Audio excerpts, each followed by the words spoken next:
Apakah pada zaman Nabi itu ada nama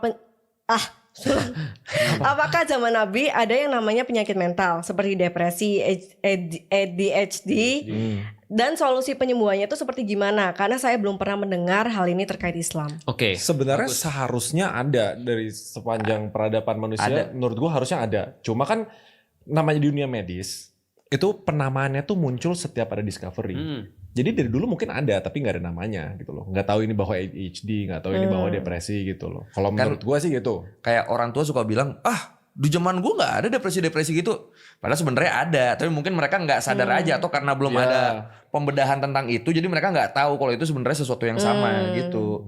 Sebenarnya dari dulu pasti ada. Masalah itu sebenarnya menjadi masalah yang paling disoroti di dalam Al-Quran. Masa sih? Kan? Iya serius. Contoh ya, lihat di dalam surat Al-Baqarah ya. Kerennya Islam itu adalah yang pertama disoroti bukan masalah fisik, tapi masalah mental. Ingat gak kita pernah bahas? Dan akhirnya rame tuh di Instagram. Buku rekomendasiku untuk memahami penyakit mental di zaman Nabi. Dan pemecahan-pemecahannya. Aku ulangi lagi, ini terkenal nih nanti buku nih. Judul bukunya ditulis sama Al-Balkhi. Jadi tentang pedoman pengatasan penyakit-penyakit mental dengan cara Rasulullah. Karena gini cerita, aku cerita Al-Quran dulu ya. Di dalam Al-Quran itu dikatakan kenapa orang harus ngambil Al-Quran, karena ada kata-kata ini, famanit taba'a hudaya fala khaufun alaihim walahum yahzanun. Kalau kamu mengambil apa yang di dalam Al-Quran sebagai petunjuk kamu, maka kata Allah kamu tidak akan pernah merasa khauf, takut, dan tidak akan pernah merasa sedih. Takut dan sedih ini penyakit fisik atau penyakit mental? Mental. Penyakit mental. Dalam ayat yang lain sama, famanit taba'a huda fala yadillu wala yasqa. Tidak akan merasa tersesat dan tidak akan merasa sengsara. Ini juga mental. Faman tabi'a hudaya, Faman tabi'a hudaya yang pertama, yang kedua famanit taba'a hudaya fala yadillu wala yasqa. Tidak akan pernah merasa tersesat dan tidak akan merasa sengsara. Berarti ini semua adalah kualitas mental. Berarti Islam itu mengatakan kalau kamu dapat Al-Quran, penyakit mentalmu hilang. Pertanyaannya, Feren, bedanya apa sedih sama takut? Udah pernah aku jelasin nih. Masa udah? Udah. Ayo ulangan Sedih nih jatuhnya nih. ulangan Kalau pernah dijelasin. Kayak nggak ada aku deh Ustadz. Ada. Ada, gue lebih percaya ingatan Ustadz Felix. Gue juga. Iya. Oke. Ingatannya tajem loh. Aku kasih clue. Ada yang dari luar, ada yang dari dalam. Mana yang dari dalam, mana yang dari luar? Sedih sama takut. Koi kayaknya waktu podcast sama Koi doang. Iya benar, sama Koi. Tuh. Enggak, sedih takut. Enggak ada kan? Gue gak percaya ingatan Ustadz Felix. Sedih itu adalah sesuatu yang dari dalam hati kita. Oke. Maka kita bisa sedih tanpa ada trigger apapun. Tapi takut itu selalu triggernya dari luar. Maka penyakit mental yang dari luar itu kalau sekarang namanya apa? Namanya overthinking, anxiety. Itu dari luar. Karena ada pemicu dari luar. Dia takut dengan apa? Kalau urusan sedih itu masa lalu, kalau urusan takut masa depan. Berarti dia takut dengan apa yang terjadi. Islam nyelesain itu lewat Al-Quran. Iya jujur gue gak inget loh Ustadz Felix pernah bahas ini. Mau ada kan episode berarti tiga yang gak inget. Berarti netizen cari tentang penyakit mental. Aku pernah jelasin ini. Oh itu kan pertanyaan pilih mana lebih mending penyakit mental atau penyakit fisik. Betul. Akhirnya aku jelasin ini. Enggak, ini gak dijelasin. Ini baru nih. Ini baru Oh baru ini. ya? Oke berarti aku jelasin ya. Waktu itu kita langsung kesiksa. Kesiksa. Iya, ada nih terus dalam ini. Berarti kebanyakan podcast aku kayaknya ya. Iya. Kalau nggak pernah di yang lain. Sedih itu adalah berkaitan dengan masa lalu dan berkaitan dengan sesuatu yang dari dalam badan. Dari dalam diri. Benar. Sedangkan takut itu berkaitan dengan masa depan dan berkaitan dengan sesuatu dari luar. Itu benar. Nah, anxiety, overthinking itu adalah khauf, takut. Sedangkan perasaan-perasaan yang lain seperti sedih itu kayak ada kayak apa tadi anxiety itu mungkin masuk ke sedih juga ya. Overthinking masuknya ke Depression, takut, depresi, sedih, ADHD, pokoknya segala macamnya. Nah, artinya dia bisa nyelesain itu kalau dia tahu tentang Al-Quran. Maka saranku pada orang ketika orang sudah baca Al-Quran, kenapa dia bisa bebas daripada penyakit mental? Karena dia sudah naik ke sini nih kekhawatirannya nih. Bukan di sini lagi. Selama orang masih di sini kekhawatirannya, maka dia takut besok nggak punya duit, maka dia takut bahwasanya besok nggak punya jodoh. Gimana kalau nanti jodohku jahat? Gimana nanti kalau orang tuaku begini? Gimana nanti kalau begitu? Terlalu banyak gimana? Abis nih. Tapi kalau ketika dia udah bahas takdir dan segala macam, dia sudah di sini. Yang dia takutin. Kalau menurut gue karena kebanyakan dari yang diajarin sama Al-Quran Mau dari berpikir, kepercayaan, dan lain-lain. Itu tuh membantu manusia untuk mengontrol stimulus. Iya. Menurut gue Benar. simpelnya kayak fear, sedih, kesedihan, depresi apapun tuh karena ada banyak stimulus dan kita nggak bisa kontrol. Iya. Seringnya tuh kayak gitu, overthinking, satu bibit tiba-tiba jadi 10 skenario Iya. yang nggak bisa terjadi karena ada stimulus dan kita nggak bisa kontrol. Dan kayaknya dalam Islam dari cara berpikir kita, dari cara kita menenangkan diri, ritual itu membantu mengkontrol stimulus. Iya. Tapi kalau menurut gue ya balik lagi ke pertanyaannya, menurut gue dari dulu emang udah ada gitu loh. Cuma belum ada label-labelnya gitu loh. Contoh misalnya kayak gini deh, penyakit mental apa yang paling parah? Autisme mungkin ya. Autisme menurutku Penyakit mental. bukan penyakit mental. Jadi gini. Bukan. Karena itu bukan penyakit mental bukan? Iya. Oh tuh cacat ya. Bisa jadi bisa jadi Mungkin bagian disebut Atau- sama banyak orang disebutnya cacat mental kan, Iya, kasarnya betul. kan. Jadi ada setauku ada namanya gangguan mental, ada yang namanya penyakit mental. Penyakit itu udah dari sananya. Iya, penyakit itu mungkin berkaitan dengan gen dan segala macam ya. Tapi ada gangguan mental. Oh itu beda. Yang Oh dimaksud iya. di pertanyaan ini sih lebih ke gangguan Gangguan sebenarnya. mental. Nah, kalau gangguan mental bisa diselesain banget dengan Al-Qur'an. Contoh ya, ada terapi sholat namanya. Jadi ketika ada orang punya banyak masalah, dia benar-benar mendalami sholat dia. Allahu Akbar, Allah Maha Besar. Artinya apa? Selain itu semuanya kecil. Terus dia diingetin untuk apa sih dia kemudian hidup di dunia ini. Bukankah kalau dia hidup dengan banyak masalah ini pun misalnya utang dia misalnya 50 miliar, penghasilan dia cuma 50.000 per bulan misalnya. Itu kan ya, itu kan gak tahu diri banget tuh kan. Buat judul tuh. Iya, misalnya. Tapi ketika dia udah tobat nih, Allahu Akbar. Dia benar berkata, ya udah, Allah yang Maha Besar. Andai pun aku sudah taat sama Allah dan aku mengusahakan untuk bayar utang ini, dan sebelum itu aku mati, berarti aku mati dalam keadaan yang baik. Kan respons kan, bukan masalahnya, tapi respons kita terhadap masalah kan. Jadi maksudnya habis doa kita dapat duit. Astagfirullahaladzim. Bukan itu ya, enggak semua yang berbentuk doa tuh hasilnya langsung instan Iya. dijawab solusi duitnya dong. Tapi pelan-pelan nanti dikasih duit. Enggak juga. Enggak Karena juga. enggak juga setiap duit itu jadi solusi. Karena ada orang yang punya duit justru jadi stres. Enggak, maksudnya utang 50 miliar dengan penghasilan 50.000 per bulan. Lo utang 50 miliar, Iya. penghasilan lo 50.000. Stres gak? Stres kan? Nah, kenapa stres? Overthinking lah, takut Iya, dia apa iya. jadi ituan. Nah, itu terapi sholat untuk kayak kita melepaskan stres kita. Tetap utangnya tetap 50 ada. 50 Iya. miliar. Enggak tiba-tiba utangnya hilang. Iya. Tapi pas lu lebih calm, Oke. melihat situasi, bisa lebih rasional. Misalnya, oke, Betul. berarti gue harus pelan-pelan melakukan pekerjaan ini. Cicilannya kalau gitu gue harus Yang ngelakuin masalah gini, kan gua bukan harus utangnya, yang masalah kan stresnya. Gimana Iya, cara karena- merasionalize 50.000 jadi 50 miliar? Enggak rasionalisasi gitu. Jadi gini ya. Jadi gini, utangnya enggak hilang, tapi masalah kan bukan di utangnya kan? Iya, masalahnya tuh bukan di gitu. Stresnya kan? Utangnya nggak sih? Enggak stresnya masalahnya. Gini Fer, ketika lu stres, lu tuh fokusnya mikirin masalah bukan solusi. Benar. Satu itu dulu. Lu iya. harus tenang, lu harus tenang. Ini bagus. Lu harus tenang. Terjadi lagi kawan-kawan. Gimana caranya agar tenang? Di Islam diajarkan sholat. Iya. Sholat benar. berserah kepada Allah. Ketika Iya. udah sholat lu udah lebih tenang kan. Nah. Mulai lu bisa mikirin solusi-solusinya. Nah ini. Itu bagus. Ini Bagus. Daripada bagus. Terjadi lagi kawan-kawan. Oh iya, make sense, make sense. Memang Feren harus dijelasin satu Emang setengah, kan gitu. dua Saya setengah. udah paham kerangka berpikir Fer. Iya. Kayaknya lu dari wire kayaknya udah ya. Kalau gue harus nulis tesis udah Iya, betul. kerangka berpikir Feren udah tuh A+. Tapi saya mau nanya nih. Tadi yang buku itu yang menarik. Itu yang nulis Abu Zaid Al-Baqi bukan? Al-Balkhi. Berarti bukunya udah dari lama dong. Iya, abad Karena ke-10. saya googlingnya beliau meninggalkan tanggal 31 Oktober 1934. Iya, benar abad ke-10. Berarti kan sebenarnya mental illness ini, Iya. gangguan mental ini udah dibedah sama ilmuwan muslim dari tahun 934. Betul, itu bisa masuk pulang sekolah tuh. Gila. Betul. Dapat konten kamu? Dan menjadi mainstream ketika di Utsmani. Tahun 1500 itu sudah ada rumah sakit khusus mental di Edirne. Berarti Islam dulu.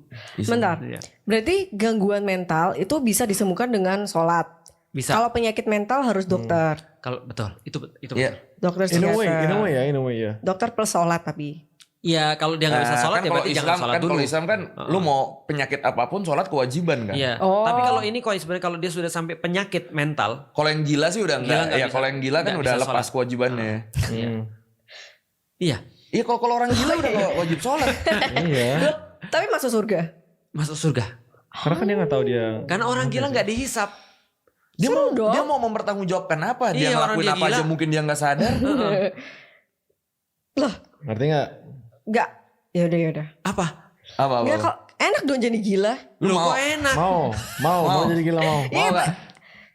Mau-mau aja sih. Hah? Oh, Tapi maksudnya tuh Mer, nih ada jaminan lu masuk surga. Sekarang juga. Tapi lu jadi gila nih. Soalnya aku gak mungkin sadar diriku gila pasti. Tapi Aku gini. gak mungkin sadar diriku Itu, ya, gila. Ben. Tapi aku bisa appreciate Feren. Aku bisa appreciate Feren karena ini ada dalam hadis. Loh, Jadi Ini gila. Hampir sama. Jadi gini ceritanya. Sama ada cewek juga, tapi bukan Feren namanya. Terus Dia cewek berkulit hitam. Lalu kemudian dia punya penyakit ayan. Tahu penyakit ayan ya? Kalau dia lagi kambuh penyakit ayannya, itu kan susah banget tuh bagi cewek, apalagi cewek kan ya. Nah dia bilang sama Rasulullah, ya Rasulullah aku minta doa agar aku lepas daripada penyakit ayanku. Rasul bilang begini, aku bisa doain atau kamu pilih, kamu sabar dengan penyakit ayanmu ini dan kamu masuk surga. Cewek itu milih apa? penyakit ayan. Benar. Penyakit ayan tuh apa tapi? Epilepsi. epilepsi. Oh yang Ya kejeng-kejeng terus kemudian keluar busa. tapi sadar kalau dia kejeng-kejeng dan berbusa. Nah aku belum tahu sih. Kalau sadar serem sih. Iya Kalau makanya. sadar aku kayaknya lebih milih sembuhin. Nah Ini. Tapi kalau gila, dia milih penyakit ayan. iya. Tapi kalau misalnya orang gila, dia tuh nggak sadar kalau dirinya Gue tuh tau gila. pertanyaan lebih simpel lagi nih. Kalau lu bisa sekarang juga mati dan masuk surga, Mau lu nggak mati lu? sekarang nggak? Oh, mau. Nah itu cewek tuh begitu. Kenapa ya? Kok iya? Iya. Lu gue tetep enggak lu. Gue belum mau mati dulu sih. Makanya kerennya Feren sebenarnya mikir, aku ngerti Feren mulai ngerti Gue cara mulai ngerti. Gue tuh ngerti. dia mikirnya pendek. Enggak, dia cuma mikir gini, mati surga. Udah dia itu dia nggak Ya mikir. udah, dia nggak ada in between ya. Enggak, dia lupa tuh kita udah pernah ngomongin ketika ruh diangkat sakitnya kayak apa. Kan kalau masuk surga, katanya kayak diangkat dari rambut ke Ya, itu. makanya cewek itu bilang aku milih tetap ayan tapi masuk surga, tapi dia minta doa lagi. Dia bilang aku doain aja ketika aku ayan auratku tidak terbuka. Ngerti. Karena kan orang lagi kejeng-kejengan auratnya kebuka kan. Nggak Maka bisa kontrol. Rasul mendoakan, Rasul senyum mendoakan. Mudah-mudahan ketika dia ayan auratnya nggak terbuka. Artinya cewek ini mikir kayak Feren. Dia mikir gini, oh aku disembuhin sama Rasulullah, didoain sembuh, belum tentu gue masuk surga. Aku tetap ayan udah pasti masuk surga. Bukankah tujuan hidup Iya, gue? Berarti dia kan menganggap penyakit ayan ini cheatnya dia kan untuk masuk surga. Tapi oke, Jadi gue bisa appreciate sih. gue appreciate. Tapi kenapa lu mau mati sekarang? Kenapa mau mati? Seandainya mati terus masuk surga nih langsung. Iya, tapi tujuan kalian ujung-ujungnya mati Sepakat. pengen masuk surga kan? Sepakat. Dan daripada kalian hidup lebih lama ya mending gas. Oke. Ya, Tapi tahu berarti lu nggak masukin apa tuh faktor-faktor Variabel-variabel yang lainnya. Duniawi. Tapi nggak apa-apa Ya itu buat benar. apa hidup di dunia? Tapi benar, Rey. Benar. Maksudnya Ini aku suka. Ini tertinggi loh. Ini aku suka gitu. Jadi gini ya, in a Ini way. benar, ini pemikiran tertinggi sebenarnya. Iya. Karena gini Rey, in a way yang Feren tahu cuma itu. Jadi di kepalanya Feren sama kepala kita itu beda algoritmanya Rey. Itu benar. Kalau aku mungkin yang cuma tahu seperti Feren ya contohnya. Ada orang baru masuk Islam terus dia bilang mau surga nggak? Mau. Mati sekarang mau? Mau. Itu kejadian di dalam hadis. Karena mereka cuma punya itu. Tapi kalau aku sama Rey ditanya, aku tahu jawaban dia apa. Ya, gua nggak mau. Aku bilang gini ya. Aku masalahnya aku mau juga sih masuk surga sekarang. Tapi aku pikir aku diamanahkan oleh Allah satu kemampuan yang dimana aku bisa ngajak lebih banyak orang untuk banyak mereka sadar pada Allah. Paham gak maksudku? Yeah. Jadi aku bilang ya Allah kalau memang mau diambil sekarang aku mau. Tapi kalau boleh aku bisa dakwain orang, aku lebih milih jalan ini. Walaupun mungkin aku nggak tahu ujungnya seperti apa. Tapi aku sayang sama orang, paham gak sih maksudnya? Nah itu kenapa kita punya algoritma beda. Karena di tangan kita tuh ada senjata, Ya, paham gak sih maksudnya? Life purpose juga matters. Iya. Dan ya gua- berarti kan kita kan lebih merasa ada tanggung jawab di dunia. karena ya gue Cowok ngerasa tuh biasa ya. begitu. Iya. Masa semua cewek kayak aku? Enggak sih, Enggak, enggak semua enggak. cewek sih. Cuma kan defaultnya. Iya. Nih, Defaultnya. Aku kasih contoh ya, yang orang bilang teroris itu ya. Aku yakin mereka orang baik, tapi jelas perbuatan mereka itu salah. Bagiku ya, Yeah. perbuatan mereka salah. Yang bom bunuh diri dan segala macamnya. Tapi tahu nggak apa yang dikasih tahu ke mereka? Sama. Mereka dikasih tahu juga sama. Mau masuk surga nggak? Bukannya kamu ngafalin Quran, bukannya kamu sholat, bukannya kamu puasa. Benar. Itu semua untuk masuk surga. Dibilang iya. Mau masuk surga sekarang? Mau. Boom. Wah. Itu kan kata-katanya sama tuh. Ya, karena dia Karena di tangan mereka nggak ada hoax tuh kan. Intinya Feren tuh sangat mungkin dimanipulasi kan. Intinya itu kan, karena dia langsung ke situ kan. Itu Atau ya- enggak aku bisa jadi Enggak, Dia itu sangat mudah loh itu dimanipulasi dari begitu. awal aku udah bilang sama Feren kan dari awal kita ketemu tahu kan. Aku udah bilang kan kamu kalau cari jodoh cari yang baik. Iya, Feren. Karena kamu tuh gitu nanti diiming-imingi surga Berarti Ya, tapi- filter lu nanti kalau dapat jodoh nih lu pengen nikah nggak cuma orang tua sih, kalau bisa kita bertiga juga. Kita harus nilai juga ini kayaknya gini. Kan kita udah apal nih kerangka berpikir lu nih. Kita komite. Komite lah kita, komite. Oke, tapi katanya Ustadz, yang di pikiranku sekarang nih kayak kisah-kisah di hadis. Apa? Ini ngomongin yang mana kok udah beda? Mana pikiran lu yang Kan mana? katanya Ustadz, yang aku pikirin kayak orang-orang di hadis. Yang itu yang Oh, nggak apa-apa yang mati tadi, sekarang langsung kalau surga, mati yang penting masuk surga. Iya. Ada. Jadi ada orang baru masuk Islam, lalu kemudian dia pas waktu itu berada di perang Badar. Lalu kemudian bukan di perang Badar, di waktu itu dia ada di perang Uhud. Nah, lalu dia bilang sama Rasulullah, "Ya Rasulullah, kalau andaikan nih, dia lagi makan kurma nih. Andaikan aku perang, lalu aku mati, aku masuk mana ya?" Rasul bilang, "Surga." Dia bilang apa? Dia lihat kurmanya masih banyak, dia bilang, terlalu lama surga menantiku kalau ini harus sampai habis. Langsung kemudian dimasukin ke kantongnya, dia pergi syahid. Syahid itu masuk surga langsung. Syahid itu mati dalam keadaan berperang di jalan Allah. Jaminannya Masuk surga. surga itu. Paham ya jelas di sini Iya, ya. iya, Tapi iya. yang dilakukan baik nih. Tapi kalau yang tadi kan yang kita yakini tidak baik nih. Walaupun niat mereka pasti baik. Tapi karena mereka punya niat doang tapi tidak punya how to, maka itu yang mereka lakukan. Tapi di tangannya Raymond itu ada banyak how to untuk bantu orang. Di tanganku ada banyak how to, senjata untuk bantu orang. Maka kalau kita dikatakan, kalau kita disuruh milih, kita milih untuk diamanahkan untuk kerja dulu nih. Gitu maksudnya. Gitu. Tapi yang cerita tadi tuh banyak loophole tau. Karena dia tahu bakal masuk surga. Perangnya jadi kayak ngediet gitu loh. Ngerti gak? Lu maju kayak, Iya. ya udah gak masalah mati gitu misalnya. Makanya kalau bisa ada loophole intensi kan kayak betul. gitu kan. Kalau ada orang kayak gitu dia gak masuk surga. Karena oke, dia bukan jihad. Karena jihad tuh harus ngeluarin the best. Iya. Gitu. Soalnya kalau misalnya dia do his best ya dan menang dan gak jadi mati, gak jadi masuk surga, setengahnya kayak Itu menang kejadian sama Khalid bin Walid. bener dong. Khalid bin Walid ngeluh sebelum mati. Dia bilang, dia buka badan, dia bilang sama sahabatnya, "Lihat badan saya. Ada nggak satu pun ruas yang nggak ada lukanya? Semua ada lukanya." Terus dia bilang, "Kenapa saya nggak dimatiin syahid sama Allah?" Lalu kemudian sahabatnya bilang, "Ya salah lu. Lu kan julukannya sama Rasulullah pedangnya Allah. Masa pedang Allah patah di tangan musuh?" Nah itu, ngerti gak? At least kali ini dia jujur. Ngerti nggak? Iya. Jadi intinya intensi itu penting dan how to itu penting. Nah, pertanyaannya sederhana. Ini agak jauh ya, tapi aku mau tanya. Feren pernah dengar nggak orang masuk surga ngapain? Di surganya ngapain? Di surganya ngapain? Katanya sholat ya. Oh nggak perlu sholat Nggak, lagi di Kristen ya? apa misalnya? Di Kristen aja. Di Kristen ngapain? Boleh nggak bawa agama lain nggak? Enggak, ini kan agama Iya, lu. justru di agama lu yang Heeh. di agama lu kalau di surga ngapain? Oke, Oke, iya. Koi, yang lu tahu di surga ngapain? Kalau di surga? Bebas ngapain aja gak sih? Iya, yang lu tahu apa aja? Bikin misalnya? konten sebelum sekolah. Yang pasti sholat sudah bukan kewajiban. Bukan kewajiban. Ya. Sama bidadari. Sama bidadari. Minum khamar. Sama minum homer bidadari. bisa, minum homer bisa. Boleh minum alkohol Ada di surga. alkohol. Oh, homer Kan udah nggak ada larangan Ada apapun. sungai alkohol. Makan babi. Ada. Bisa udah. Iya.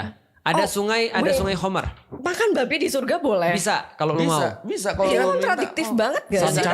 kan udah goal, udah selesai. Udah Kan selesai. tesnya, ujiannya udah selesai. Udah tinggal menikmati hasil. Loh, berarti babi itu dilarang di dunia bukan karena dia itu ada aturan yang memang dilarang, Ya. tapi lebih ke arah Ketaatan. ini ujian aja. Feren, Itu. engkau sudah menerima Itu. inti ajaran Islam. Itu. Dunia ini ya ujian. Kan waktu itu udah Jadi bagus kayak- banget lu. Jadi semua peraturan-peraturan yang benernya boleh dilakukan tuh dikasih di surga. Iya. Bunuh orang. Nggak ada orang di surga kepikiran bunuh orang sih kayaknya sih. Barangkali ada puji di lu. Baru dipuji. Baru dipuji. Nggak, maksudnya kayak padahal lu peluru ya. Ini kena nih. Iya. Meleset lagi. Iya, balik. Gini, lu tadi berhenti pada sebenarnya hidup ini cuma ujian. Itu sudah Al-Qur'an Itu itu. udah bagus Al-Qur'an banget. itu. Islam banget lu. Nggak kirain dia mau berarti surga makan babi mau situ lagi. Iya. Atau lompat ke bunuh orang. Iya, jauh banget. Enggak, tapi maksudnya enggak, maksudku kalau bunuh orang kan mutlak di surga nggak boleh, di dunia juga nggak boleh. Lebih Bukan. tepatnya kalau pas di surga kita Gini, nggak kepikiran buat bunuh di orang. surga nggak ada mati Orang- lagi. Motivasi orang bunuh orang tuh kan Biar mati. banyak kan, biar mati dan segala macem kan. Intinya lu nggak suka ke dia kan, karena ada sesuatu yang memotivasi lu. Di Ya. surga lu tuh udah terlalu disibukkan dengan kesenangan lu sendiri. Ya, Lu udah nggak mikirin hidup orang lain. Aku punya Nih, lu iri. Kalau di dunia mungkin lu iri nih sama orang, dia punya mobil, gua enggak, gua bunuh. Matiin nih. Lah di surga dia punya mobil, gua tinggal minta mobil dah, Iya, ke mobil lu ngapain bunuh orang? Ngapain bunuh orang? Tapi Heeh. ingat kisahnya jin kan? di Jin siapa? surga? Jin. Dia kan di surga juga enak kan hidupnya. Iya, tapi kan kenapa dia punya ada rasa nggak enak, rasa sombong, rasa apa itu loh? Beda, tapi dia bukan bunuh orang. Tahu, tapi kan sifat jelek juga Nah, dia by the way, dia ditugaskan bukan di surga loh. di neraka. Jin itu nggak di dunia. surga kan? Oh, di mana? dunia. Di dunia. Oh, Jin di dunia. Oke, ini aku baru tahu. Dan Allah belum cabut tadi perasaan-perasaan buruknya. Oh, jadi jin tuh memang diciptakan dengan perasaan-perasaan itu. Bukan dengan perasaan buruk, free will. Free will.